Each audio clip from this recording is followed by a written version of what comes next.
Mayong gabi sa mga kaigsuonan nga naa sa virtual o naa sa YouTube nga nagasubaybay ka nato sa Ladder 12 TV.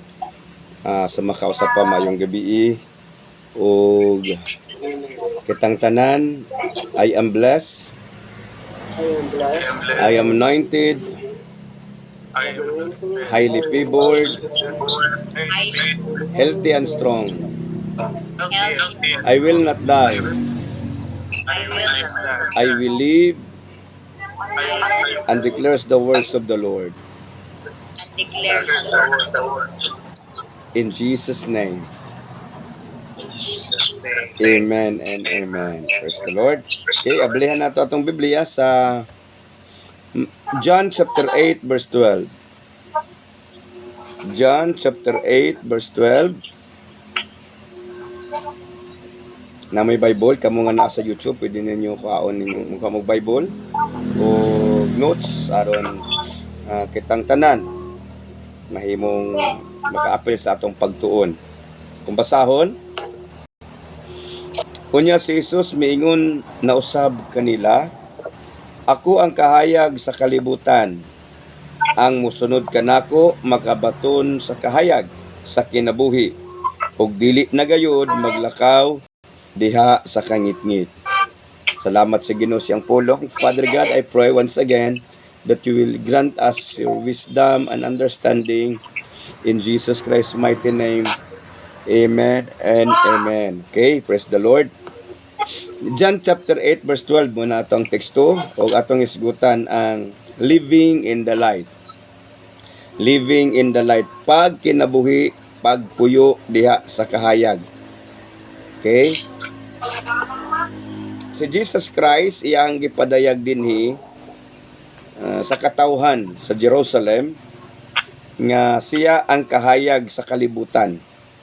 So kung magisgot ta og kahayag sa kalibutan, dili na nimo ma-appreciate ang kahayag kung hayag ang kalibutan. Pero kay ang kalibutan ngit-ngit man, mauna nga nagkinahanglan og kahayag og ma-appreciate ang kahayag taliwala diha sa kangit-ngit.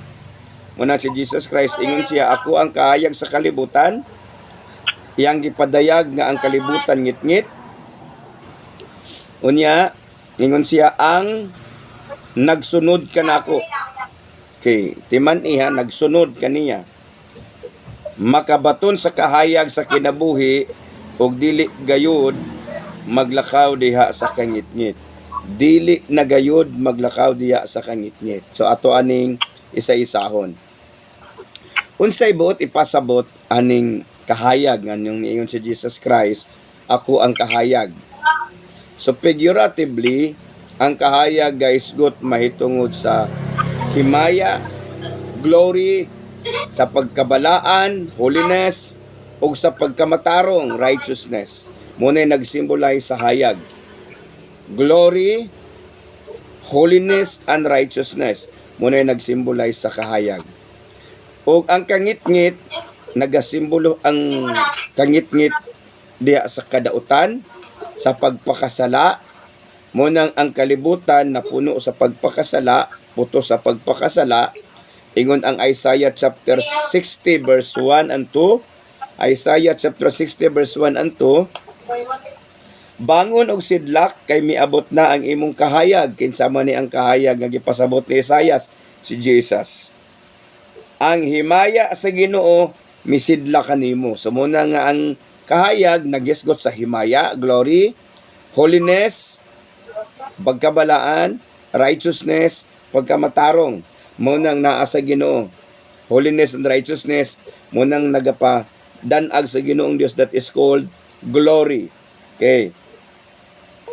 Sa verse 2 sa Isaiah chapter 60 verse 2, tabunan sa kangit-ngit ang kalibutan, ang katawhan tikyupan sa kangiob. Apan ang Ginoo mosidla kanimo ug makita diha kanimo ang iyahang himaya.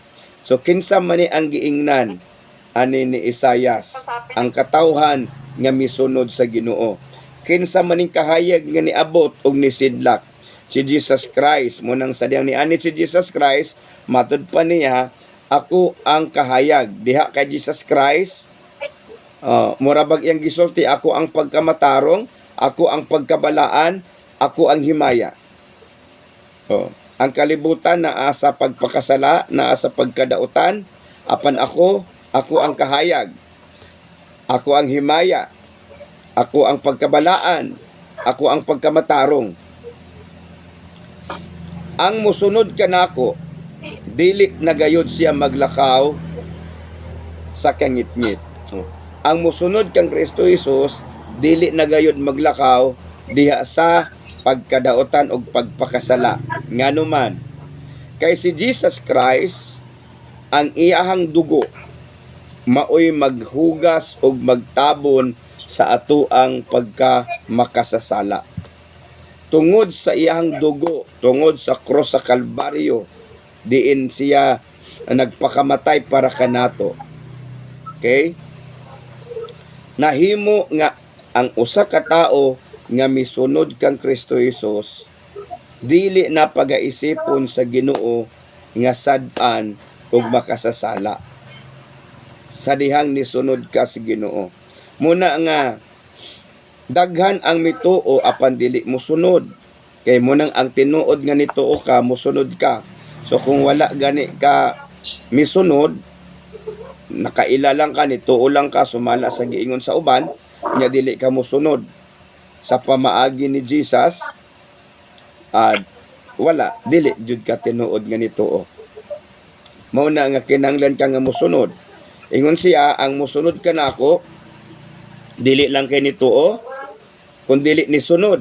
Those who follow me, dili na magpuyo diha sa kangitngit, dili na magpuyo diha sa pagpakasala, o dili na magpuyo diha sa pagkadautan. Kay ang Espiritu sa Dios mo'y mutudlo o mukumbiktar sa tua, paglikay, pagbiya sa dili maayo nga kinaiyahan o binuhatan. So naay convictions pag naa ka sa kahayag. Naay convictions, naay pag kumbiktar sa Ginoo sa imuha nga dili ka magpadayon diha sa imuhang pagkinabuhi sa kangitngit. Munang kung pananglitan ang kahayag mulakaw, unya human ikaw magpabilin ka, dili ka mo uban sa kahayag, dili ka mo sunod sa kahayag, sumabiyaan ka sa kahayag, ang manghitabo si muha, matabunan na pud ka sa kangitngit. Amen. So gikinahanglan sa tao nga mosunod siya kay Jesus. Kay si Jesus man ang kahayag, kinahanglan sa tao nga mosunod siya kay Jesus. O kung mosunod ka kay Jesus, kung asa ang kahayag, adto usab ang ato ang atensyon, adto usab ang atong focus. So magpabilin ta sa kahayag kay ato man siyang ginasunod, ato man siyang ginaapas. Mura ba og kanang sulo ba? Datag sulo diya sa kangitngit. Unya katong nagda sa sulo nilakaw na. Nya ikaw nga niuban sa panon atong nagdag sulo. Unya dili ka mo padayon. Dili ka mulahutay sa paglakaw. Unsa may manghitabo sa imuha, mabian ka sa panon, ang manghitabo unsay mahitabo? Ha? Di balik ka sa kangitngit. Maputos na pud kag balik sa kangitngit. Kaya wala man ka ni uban dito sa pag labigar sa kahayag. Inana. So kung asa si Jesus, ang sa direksyon ni Jesus, ang tanan nga musunod kaniya, musunod jud siya, dili ka mo undang, dili ka mo parking, dili ka mo padaplin. Musunod jud ka sa Ginoo.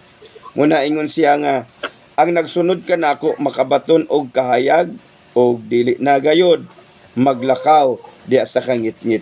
So naay moving. Muna ang atong pagpangalaga, journey siya. Journey from eternity to eternity. So along the journey na atay guide mao na ang kahayag si Jesus. So karon kung dili ta mo sunod sa kahayag, dili ta mo sunod kay Jesus, dili ta mo padayon sa pagsunod kay Jesus, muna ingon si Jesus Christ, ang mo padayon sa unahan, maoray mamaluwas. So kung dili ka mo padayon, muundang ka, mo parking ka, ang kahayag ni agi na ang manghitabo sa imuha unsa man tabunan na pud ka sa kangit-ngit. Munang dili ta pwede mo biya sa kahayag. Amen. Hallelujah. Dili ta pwede mo biya sa kahayag. Sa ato sa lagtod pagasulti dili ta mo biya kay Jesus. Kay si Jesus man ang kahayag. Okay, pwede di ay ta mo biya, pwede pero mo balik ka sa ngit-ngit. Nganong dili ta pwede nga muhayag ta kung kauban ta ni Jesus. Okay, paminaw mo. Sa dihang naata kay Jesus, muratag reflektor. Kung naata kay Jesus, mahimo mo absorb ta sa kahayag ni Jesus, sa himaya ni Jesus. Muna ingon siya, you are the light of the world. Kita pod ang kahayag sa kalibutan. Kung uban ta kay Jesus, kita pod ang kahayag sa kalibutan. O, kay muhayag mapunta uban ni Jesus. Nana man ang reflector. The intensity of the light can be absorbed by the reflector.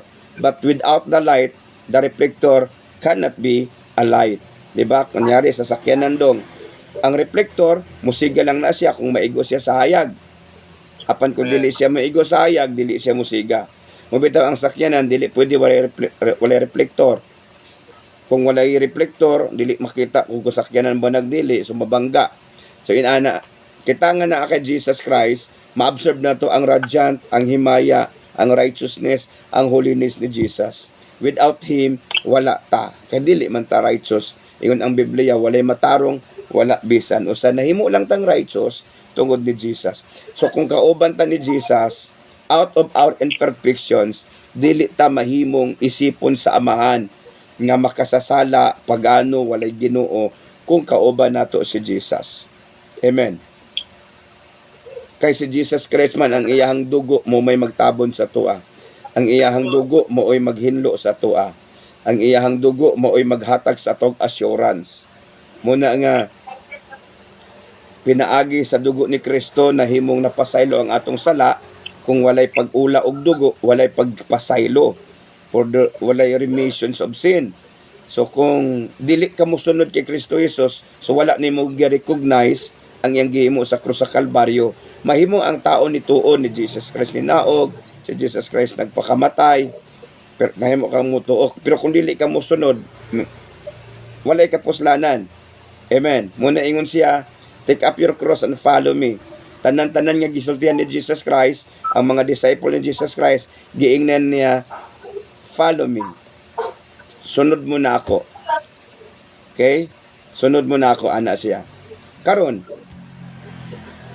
sa diyang gipadayag ni Jesus Christ nga siya ang kahayag, iyang gipadayag ang iyang karakteristik para ato ang maabsorb. Ang kinaiya ni Jesus Christ, maghatag nato nagkahayag kung maabsorb nato ang iyang kinaiya. Ang iyang pagtulunan, ang iyang teaching, mo man naghatag og kahayag sa tuwa. Munang dili ta maglakaw sa kangit-ngit, dili ta maglakaw sa pagpakasala tungod kay naatay guidance, naatay giya, naatay manual. Sadi ay ang pagkinabuhi nga iya sa Ginoo, iya kay Jesus Christ. Amen. So dili ta masaag na naaman tay mapa. Okay. Kung mosunod ta kay Kristo Jesus, naglakaw ta diha sa kahayag, apan kung dili ka mosunod, magpabilin ka diha sa kangit-ngit. Kay tabunan mong kagbalik sa kangit-ngit. Mura ba og kunyari ang suga mo babol, ang poste mo babol, kunya magpabilin ka din ha. Kunya nilakaw na ang wala na diha ang suga, ni move na. So ang kangit-ngit na pod ang mutik over sa imo ha. Kay ang kangit-ngit dili man na siya mawala. Kung naay kahayag, ang kangit-ngit magpadaplin. When the absence of light, then darkness will establish. But in the presence of light, darkness will flee. So wala na ang kangit-ngit mo padaplin, apan kung wala na'y kahayag, mo balik ang kangit-ngit. Amen. So ang pagkadautan, dili siya mawala. Apan kung naa si Jesus Christ, ang atong pagkadautan, tayo kung wala ang Ginoo, dautan man tagbatasan. Maot man tagbatasan kung wala ang Ginoo, bisan paganig na atay Ginoo, say mutukar atong batasan nga maot. Amen, mutuo ba mo ana? Nga bisan galing na atay Ginoo tungod kay dili wala pa kaayon nakapenetrate ang kinaiyahan ni Jesus Christ. Di man nga ang kinaiyahan ni Jesus Christ mauna siya maghatag kanato og kana bang kahayag kay dili kay basta mutuo lang ta kay Jesus without accepting, without living his principles, his way of life, his doctrines. Una ingon siya sa John chapter 1 verse 12, sa tanan nga midawat, mituo, naghatag siya katungod nga mahimong mga anak sa Dios. So unsay angay natong buhaton? Mahimo tang anak sa Dios kung atong dawaton ang iyang pagtulunan, sundo nato iyang pamaagi, sundo nato ang sistema siyahang pagtudlo o pagkinabuhi. Okay, muna ingon siya, for my yoke I will give you is easy and my burden is light. Ang palasunon nga ihatag sa Ginoo sa tua, gaan lang. Ngano kay kanang mga palasunon muna siya mo challenge sa tua sa ato ang paglakaw, pagkinabuhi ba dinha sa ato ang pagpangalagad.